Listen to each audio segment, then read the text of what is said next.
ท่านดีป่านนี้อันนี้เริ่มมีคนมาอาศัยอยู่เลย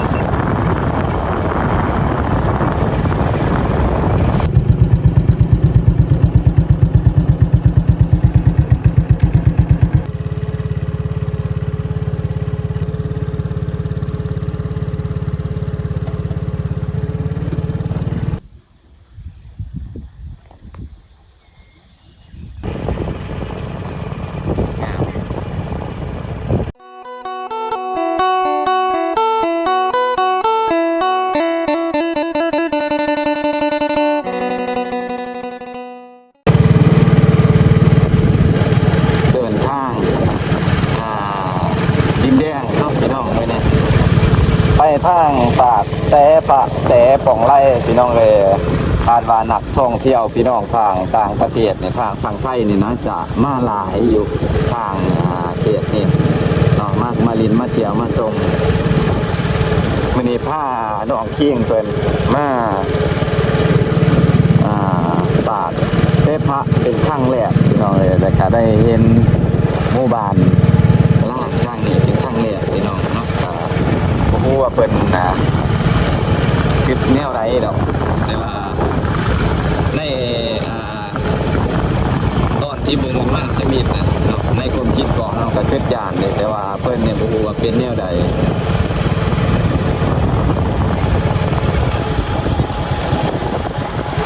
แต่ว่ากลางคืนนี่จะสิกล้าบอกขี่รถคนเดียวเสียวสันหลังเหรอ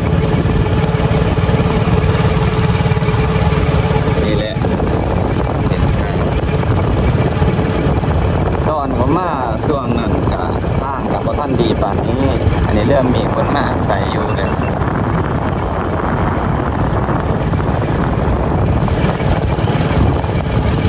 อันนี้แม่นบ้านสมองไต่บ้านสมองวังยาบ้านเฮาไกลไปนั่นคือบ้านไม้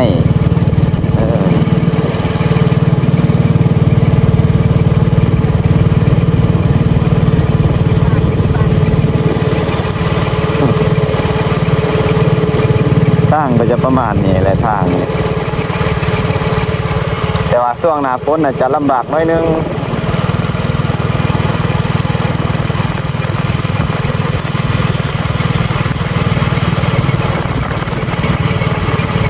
จะได้เห็นแต่เฮือนแต่ซ่านเนาะเพราะว่าเขาเจ้าจะโบมาอยู่เนาะส่วนหลายโบมาอยู่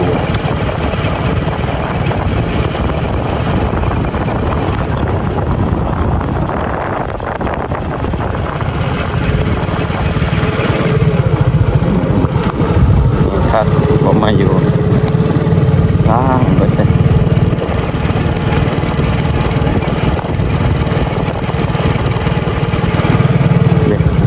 มันผูกเพพังไปตามสภาพมัน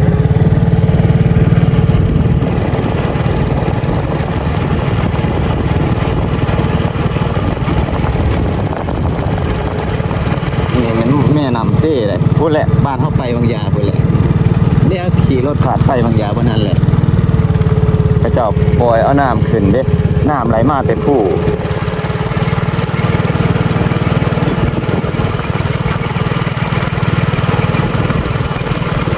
ก็คือเบาๆนี่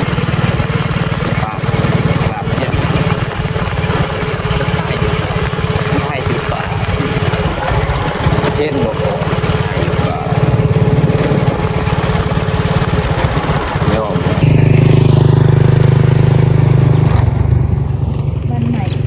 บ้านหินลาด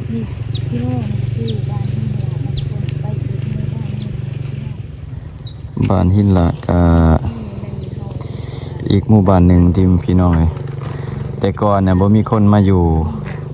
แต่ว่าปีนี้เนี่ยบ่ฮู้มันสิมีหรือบ่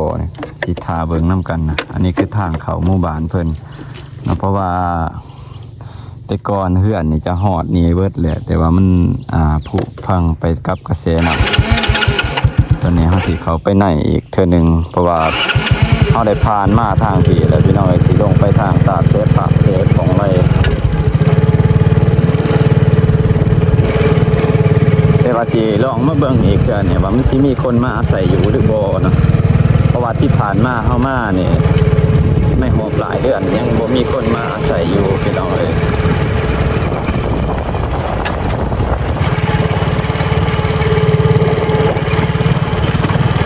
ทางก็บ่ค่อยดีปานใดดอกทางก็มีแต่ดินแต่บ่อนี่แหละขนาด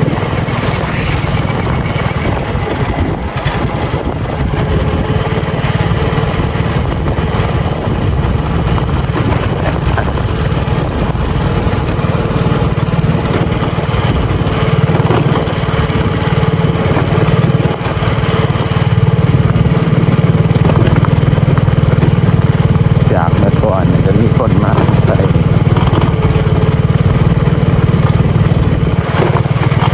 แต่ก่อนทางเขาเจ้า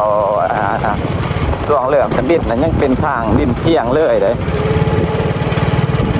เป็นทางดินเพียงครับอันนี้เลยอันนี้เขาจะเอาดินมาถมใหม่เอาดินเอาหินมาถมเพราะว่ามีรถใหญ่เที่ยวผ่านไปผ่านมาอยู่ในเขตนี้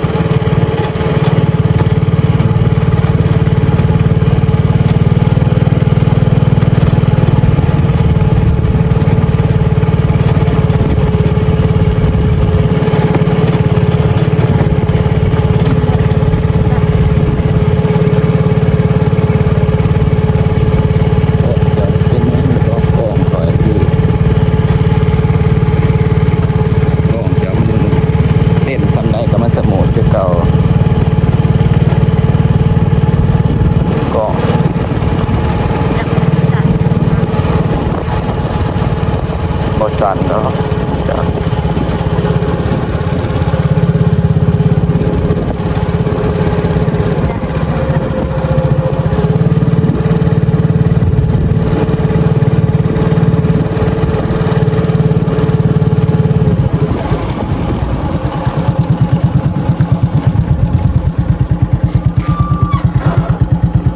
จูน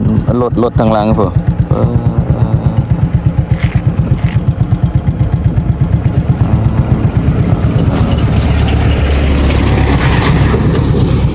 จนมาถึงบ้านเนี่ยบ่มีคนมาอาศัยอยู่เนาะ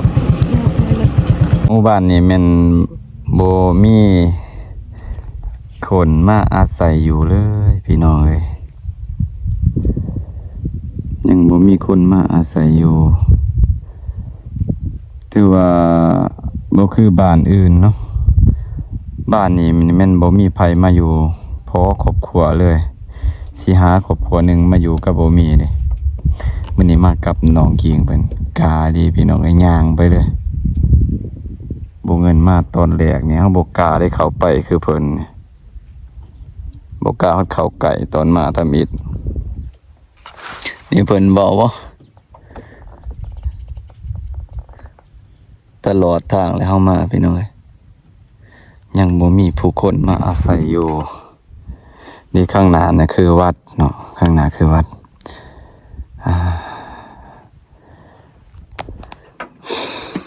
เดี๋ยวขับรถไปทางหน้าก่อนพี่น้อง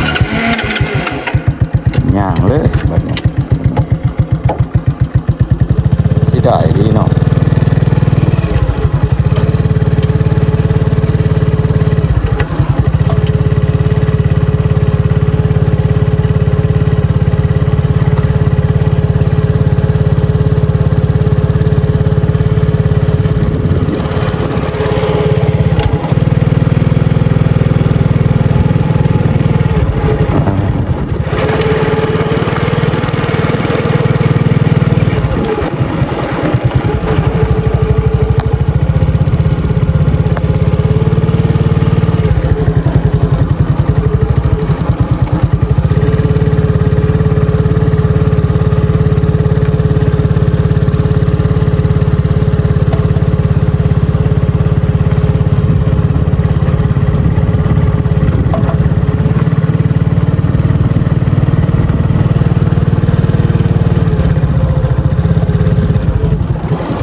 คนมาอาศัย